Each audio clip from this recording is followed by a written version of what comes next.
Kang Deddy Mulyadi terlihat berada di Samosir dan bertemu anak-anak. Video dapat memicu kritik dari sebagian orang, terutama yang anti KDM. Jawa Barat lagi banjir, gubernurnya malah jalan-jalan ke Samosir. Tapi kalau kita lihat secara kronologi dan fakta, framing seperti itu tidak sepenuhnya tepat. Pertama, video KDM di Samosir memang benar ada, bahkan tayang di kanal resminya dengan judul kunjungan dan interaksi bersama anak-anak di Samosir. Namun yang perlu dipahami, konten yang muncul di timeline tidak selalu berarti kejadian hari ini. Banyak konten kreator dan tokoh publik mengunggah ulang atau menjadwalkan tayang ulang video lama untuk tujuan dokumentasi. Jadi kritik gubernur kabur dari banjir harusnya dibuktikan dulu. Apakah itu kejadian real time atau replay? Di sisi lain, untuk isu banjir di Bekasi, KDM tercatat turun langsung ke lokasi kali gabus pasca hujan deras dan luapan air. Dalam beberapa video dan liputan warga, ia membahas akar masalahnya secara teknis. Aliran air tersendat karena banyak jembatan sempit yang mencekik lebar sungai. KDM juga menyampaikan ide penanganan yang spesifik. Beberapa jembatan perlu dibongkar dan dibuat ulang menjadi model melengkung.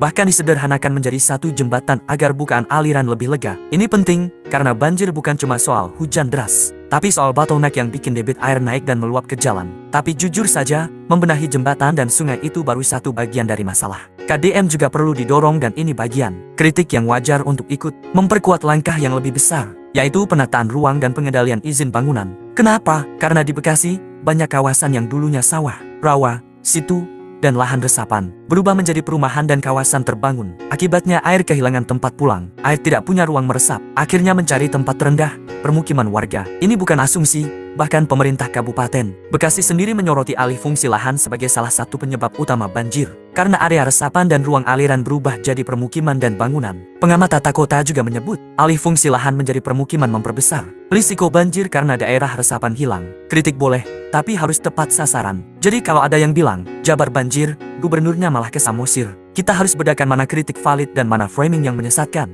Kalau video Samosir itu replay, maka menyerang seolah itu kejadian real time adalah tidak fair. Dan faktanya, KDM juga sudah turun ke kali gabus dan memberi arahan solusi teknis percepatan penanganan banjir. Tapi di saat yang sama, publik juga berhak menagih langkah yang lebih besar. Penataan tata ruang, koordinasi kabupaten atau kota, dan disiplin izin mendirikan bangunan sesuai peruntukan. Karena banjir di Bekasi bukan hanya bencana air. Ini adalah bencana tata kelola ruang,